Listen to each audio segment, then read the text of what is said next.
नमस्कार प्रेक्षकांनो, आजच्या एपिसोडमध्ये इथे आता नाना म्हणत असतात की तिथे गेल्यानंतर रिक्षावाल्याच्या वेशामध्ये मला सारंग भेटला आणि सारंगने घडलेला संपूर्ण प्रकार मला सांगितला. त्याच्या बोलण्यावरती विश्वास तर ठेवलाच आणि म्हणूनच मी ही लग्नाला सुद्धा परवानगी दिलेली आहे, असं इथे नाना स्पष्टपणे म्हणतात. तेव्हा इथे नाना एक प्रश्न विचारतात, पण जानकी ऋषिकेश, हे सगळं नाटक तुम्ही कशासाठी करताय? काय मिळणार आहे तुम्हाला या सगळ्यातून? तेव्हा ऋषिकेश म्हणतो, नाना, मी तुम्हाला आधीच या सगळ्या गोष्टी सांगणार होतो.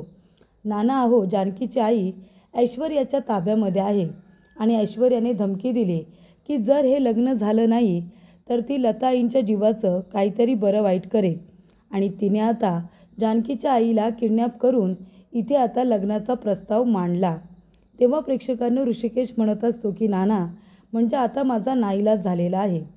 जर आपल्याला जानकीच्या आईला सुखरूपरित्या सोडवायचं असेल तर मला वेळ पडली तर ऐश्वर्याबरोबर लग्नसुद्धा करावं लागणार आहे, फक्त आणि फक्त इथे लताबाईंचा जीव वाचवण्यासाठी. तेव्हा प्रेक्षकांनो, नाना म्हणत असतात, अरे पण तुम्ही एवढी मोठी रिस्क घेतले, तुम्हाला खरंच असं वाटतं का की इथे ती ऐश्वर्या इथे लताबाईंचा ॲड्रेस सांगेल तुम्हाला? लता तिच्या ताब्यात आहे ते सगळं ठीक आहे, पण ती ऐश्वर्या कशी आहे ते सुद्धा तुम्हाला चांगलंच माहिती आहे आणि ती ऐश्वर्या लगेचच जानकीच्या आईचा पत्ता सांगेल असं मला तरी वाटत नाही. तेव्हा प्रेक्षकांनो, जानकी म्हणत असते, नाना बरोबर बोलताय तुम्ही, पण आम्ही हे नाटक केलं आहे ऐश्वर्याला सगळ्यांच्या समोर एक्सपोज करण्यासाठी. आणि नाना, तुम्ही काळजी करू नका, ऐश्वर्याकडून आम्ही वधून घेऊच की माझी आई कुठे आहे, तिला माझ्या आईचा पत्ता द्यावाच लागेल. तेव्हा इथे नाना म्हणत असतात, हे बघा ऋषिकेश, जानकी, अहो ते ऐश्वर्या खूप पोचलेली आहे. तिने जर फक्त सांगितलं असेल की तिला लताबाई कुठे आहे ते माहिती आहे, पण आता लग्न करून तिने जर सांगितलंच नाही तर तुम्ही काय करणार आहात? तेव्हा सुमित्रा म्हणत असते, अहो बरोबर बोलताय तुम्ही. तेव्हा जानकी म्हणते, नाही नाना, काही झालं तरीसुद्धा ते आता ऐश्वर्याला माझ्या आईचा पत्ता द्यावाच लागेल आणि जर तिने तसं नाही केलं ना तर तिला बरोबर धडा शिकवेन, नाहीतर नाव नाही सांगणार जानकी ऋषिकेश रणदिवे म्हणून. त्यानंतर प्रेक्षकांनो, इथे आता संगीत सोहळ्याची तयारी झालेली असते. तेव्हा जानकी येते आणि ती म्हणत असते की आज रणदिवेंच्या घरामध्ये संगीत सोहळा पार पडणार आहे. तेव्हा इथे आता संगीत सोहळ्यामध्ये पहिली जी जोडी डान्स करायला येणार आहे ती आता नाव घ्यायला जाणार. तेवढ्यातच प्रेक्षकांनो नाना आलेले असतात. तेव्हा आजी म्हणत असते, नानासाहेब, अहो कुठे होतात तुम्ही? किती उशीर केलात? चालायचंच होतं तर जवळ जायचं ना, पूर्ण नाक्यापर्यंत जायची काय गरज होती तुम्हाला? आम्हाला किती काळजी वाटत होती. तेव्हा इथे नाना तिला इग्नोर करतात आणि काहीच बोलत नाही. तेव्हा प्रेक्षकांनो, जानकी इथे पहिल्या जोडीचं नाव अवंतिका आणि सौमित्र घ्यायला जाणार. तेवढ्यातच तिथे स्टेजवरती ऐश्वर्या येते. ऐश्वर्या म्हणत असते, अगं काय चाललंय तुझं जानकी? हे बघ, काही झालं ना तरीसुद्धा माझा संगीत सोहळा आहे. मग आता संगीत सोहळा जर माझा आहे तर सुरुवातसुद्धा माझ्यापासूनच झाली पाहिजे ना. अगं मी आजची उत्सव मूर्ती आहे ना, मग जर आजची उत्सव मूर्ती मी आहे तर पहिला डान्स करण्याचा अधिकारसुद्धा माझाच आहे, नाही का? तेव्हा ऐश्वर्या म्हणते, पण प्रेक्षकांनो, पहिला डान्स मी करणार आहे, पण एकटी नाही, माझ्याबरोबर तर माझा होणारा नवरासुद्धा डान्स करणार. काय जानकी, बरोबर ना? तू कितीही अडवण्याचा प्रयत्न कर, पहिला डान्स तर मी आणि ऋषिकेश आम्ही दोघीच करणार. तेव्हा प्रेक्षकांनो, इथे आता ऐश्वर्या म्हणते की ऋषिकेश, चला तुम्ही माझ्याबरोबर डान्स करा. तेव्हा इकडे ऐश्वर्या येते, ऋषिकेशच्या समोर आपला हात करते आणि त्याला आता डान्स करण्यासाठी वरती बोलावते. तेव्हा इथे जानकी वरती उभी राहिलेली असते. ऐश्वर्या म्हणते, जानकी चल उतर खाली. तेव्हा जानकी आता खाली उतरते. त्यानंतर प्रेक्षकांनो, इकडे आता ऐश्वर्या आणि ऋषिकेश दोघेजण छान आता डान्स करत असतात. तेव्हा प्रेक्षकांनो, इथे आता आधी ऋषिकेश ऐश्वर्याला म्हणालेला असतो की ऐश्वर्या, मला डान्स करता येत नाही, आपण तशी काही तयारीसुद्धा केलेली नाही आहे. तेव्हा ऐश्वर्या म्हणते, ऋषिकेश, अहो बऱ्याच गोष्टींची तयारी आपण केलेली नसते, पण तरीसुद्धा गोष्टी घडतात ना.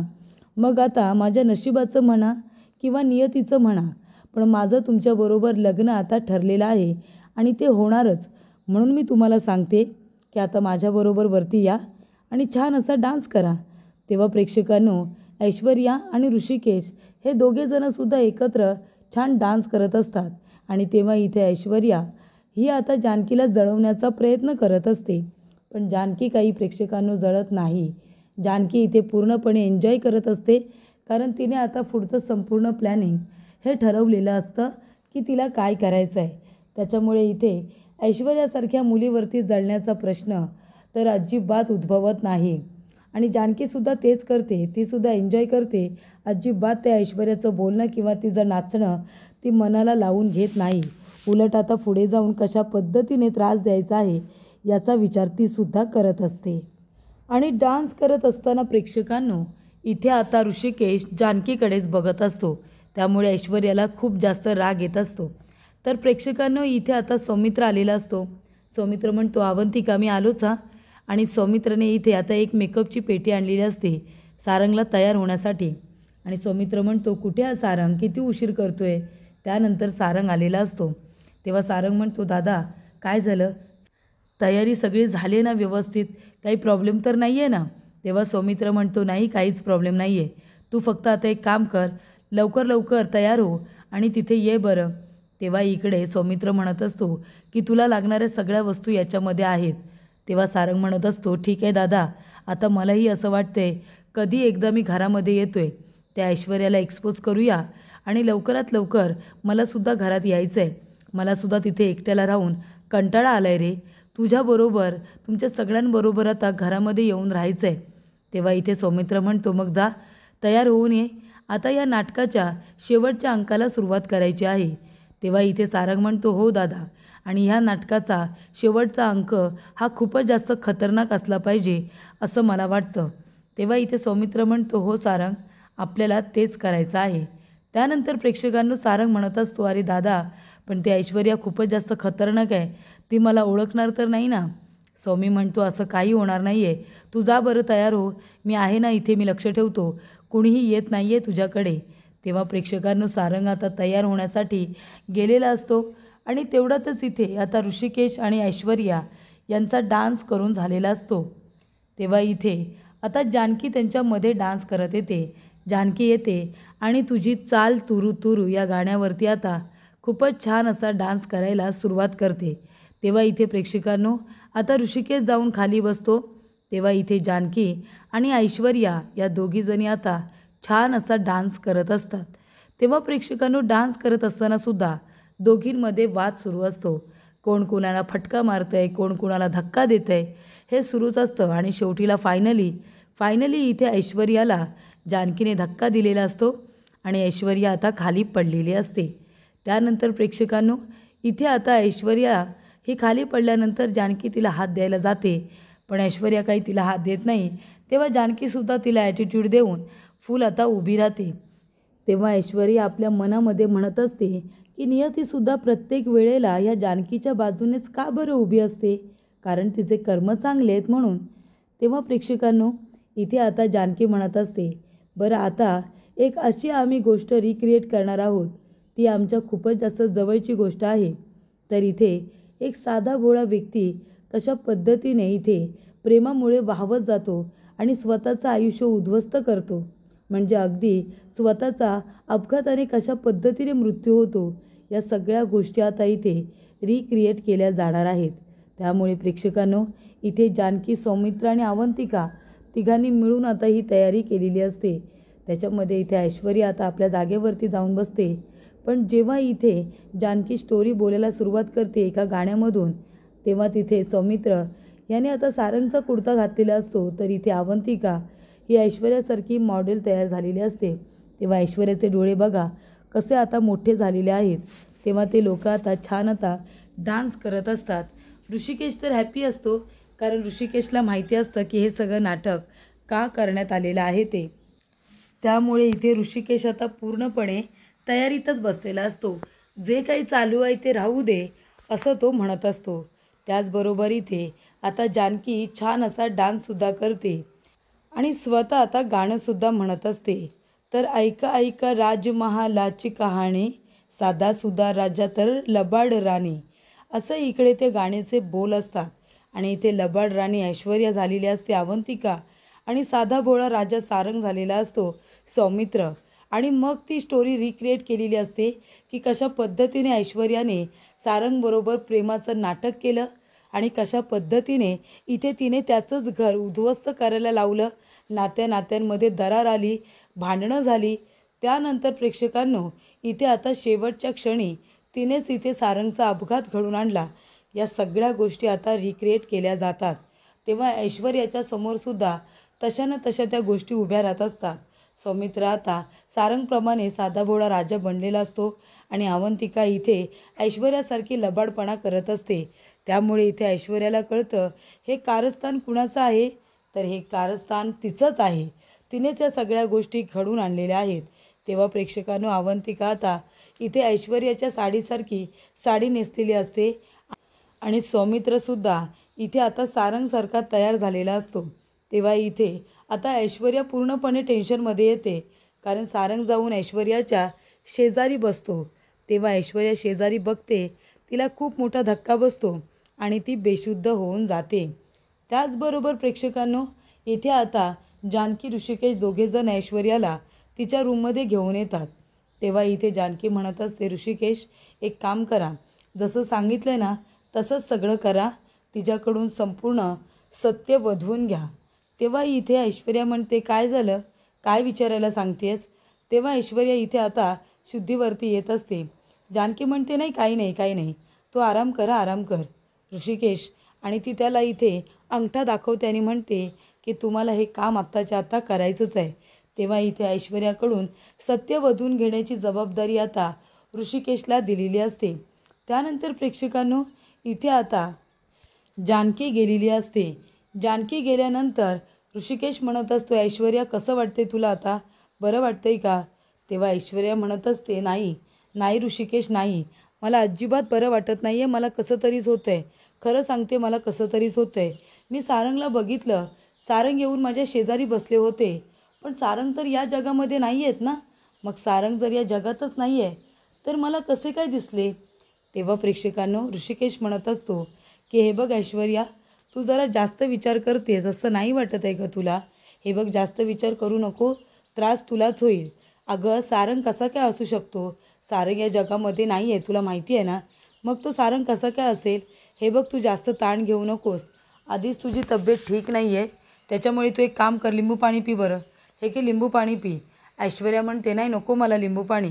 ऋषिकेश म्हणतो, ऐश्वर्या ऐक माझं, हे घे लिंबू पाणी घे, त्याने तुला बरं वाटेल. तेव्हा प्रेक्षकांनो इथे आता ऐश्वर्या नको म्हणत असते, पण तरीसुद्धा ऋषिकेशने तिला लिंबू पाणी दिलेलं असतं आणि मग ती लिंबू पाणी पिते. तेव्हा प्रेक्षकांनो ते लिंबू पाणी नसून ते असतं गुंगीचं औषध. तेव्हा प्रेक्षकांनो ऋषिकेश म्हणतो, ऐश्वर्या हे आता सरबत प्यायल्यानंतर तुला काहीही आठवणार नाही आहे. तेव्हा प्रेक्षकांनो आता जानकी म्हणत असते, तुम्ही सगळेजण काळजी करू नका, ते लिंबू पाणी नाहीच आहे, तर त्याच्यामध्ये आहे गुंगीचं औषध. तेव्हा इथे गुंगीच्या औषधाने तिला काही होणार तर नाही ना? तेव्हा जानकी म्हणते, नाही हो आई, तिला काही होणार नाही आहे, फक्त तिला अशी गुंगी येईल की तिचं मेंदू तिच्या ताब्यामध्ये नसेल. म्हणजे आपण तिला जे काही विचारू ना त्याचं ती उत्तर आपल्याला अगदी व्यवस्थितरित्या देईल असं मला वाटतं. तेव्हाच आपण त्या संधीचा फायदा उचलायचा आणि तिला विचारायचं की माझी आई कुठे आहे, मग ते आपल्याला माझ्या आईचा पत्ता देईल.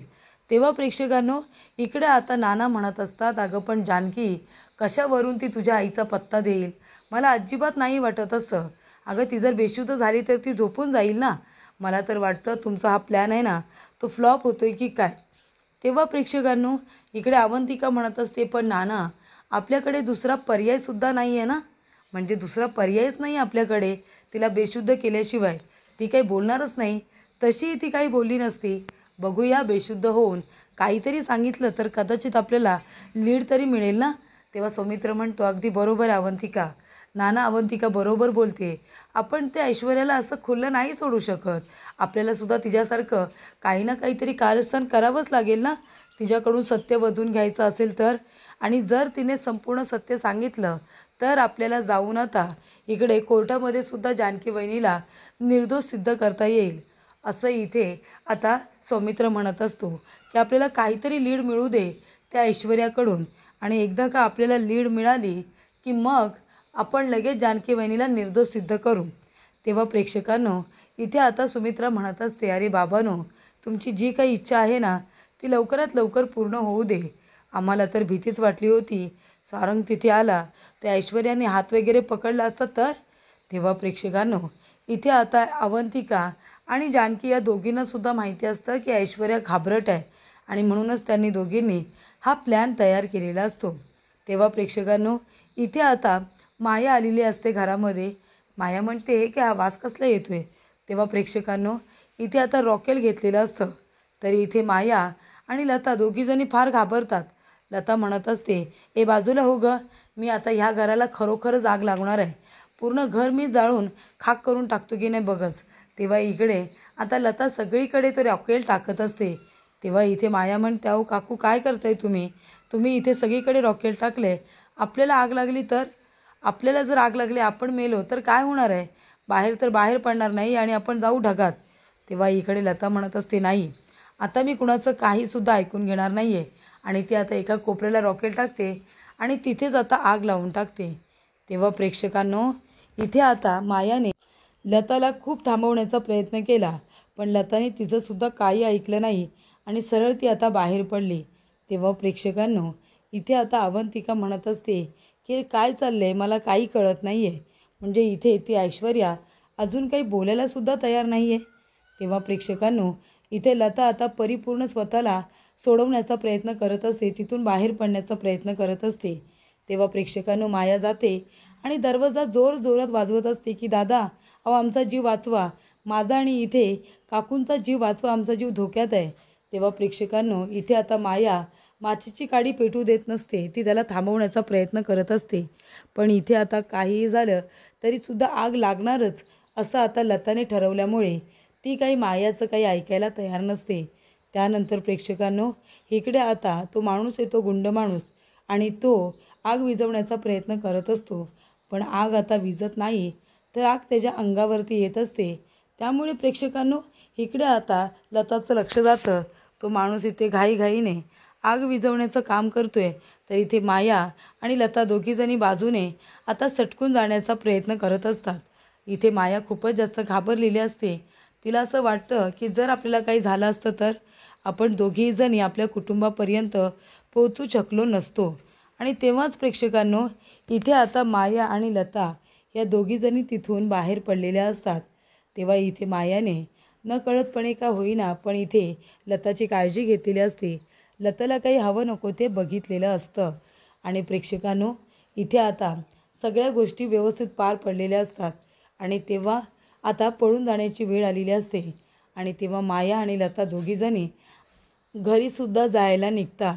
तेव्हा इकडे माया घाबरलेली असते आणि त्याचबरोबर इथे लतासुद्धा घाबरलेली असते. तर प्रेक्षकांनो, पुढील भागामध्ये ऋषिकेश जानकी ऐश्वर्याला विचारत असतात की ऐश्वर्या, सांग सांग माझी आई कुठे आहे? आताच्या आता सांग माझी आई कुठे आहे ऐश्वर्या, नाहीतर परिणाम चांगले होणार नाही.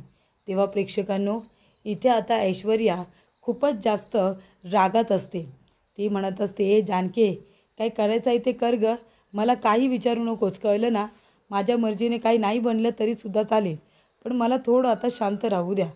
तेव्हा प्रेक्षकांनो, इथे आता अवंतिका आणि जानकी दोघीजणी म्हणत असतात, काय करायचं काय?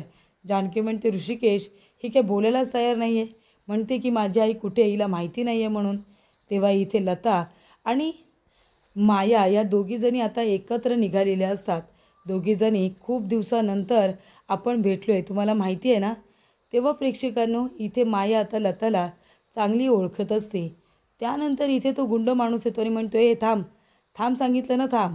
पण लता काही थांबायला तयार नसते. माया आणि लता दोघीजणी धावत असतात, पळत असतात. त्यानंतर प्रेक्षकांनो, त्या दोघीजणी तिथून पळ काढतात. त्या गुंड लोकांच्या हाताशी काही राहत नाही. तेव्हा सुमित्रा म्हणत असते, अरे काय आहे, हा आपला प्लॅन आपल्याच अंगाशी येतोय की काय असं वाटायला लागले मला. तेव्हा सुमित्रा म्हणते, हे बघा, तुम्ही आता लवकरात लवकर पावलं उचला आणि तुम्ही स्वतः लताबाईंना शोधून काढण्याचा प्रयत्न करा. त्यानंतर प्रेक्षकांनो, इकडे आता सौमित्र आलेला असतो आणि सौमित्र म्हणत असतो की दादा वहिनी, लता आईंच्या इथे बाजूने आता एक पोलिसांना क्ल्यू सापडलेला आहे. आताच इन्स्पेक्टर पवार यांचा फोन आला होता, असं सौमित्र इथे आता ऋषिकेश जानकी यांना सांगत असतो.